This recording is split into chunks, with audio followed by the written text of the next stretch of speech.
Well, hello and welcome back to my channel. Yes, I haven't posted in a while because unfortunately of my father's passing. We needed some time and everything.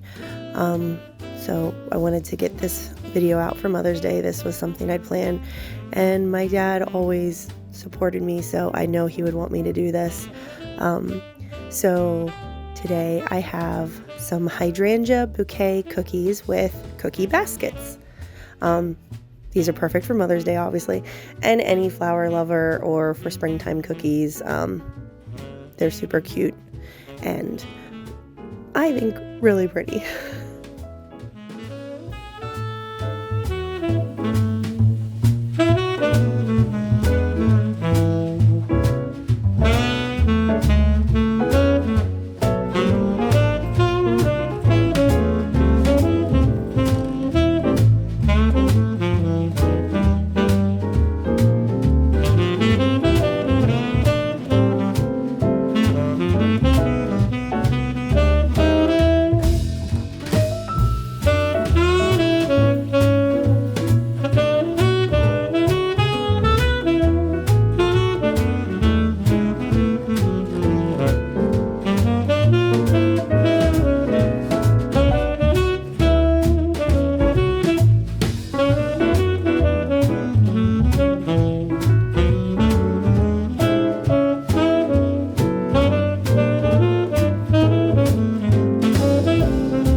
I hope you enjoyed watching me decorate these hydrangea bouquet and basket cookies. If you did, make sure to boop the like button. Also, if you want to see some future videos, tutorials, cookie decorating, make sure to hit the subscribe and notification bell so you don't ever miss any uploads. And if you did like these, let me know what favorite color of hydrangeas is yours in the comments, especially if you made it to the end of the video. And as always, live, love, eat sweets.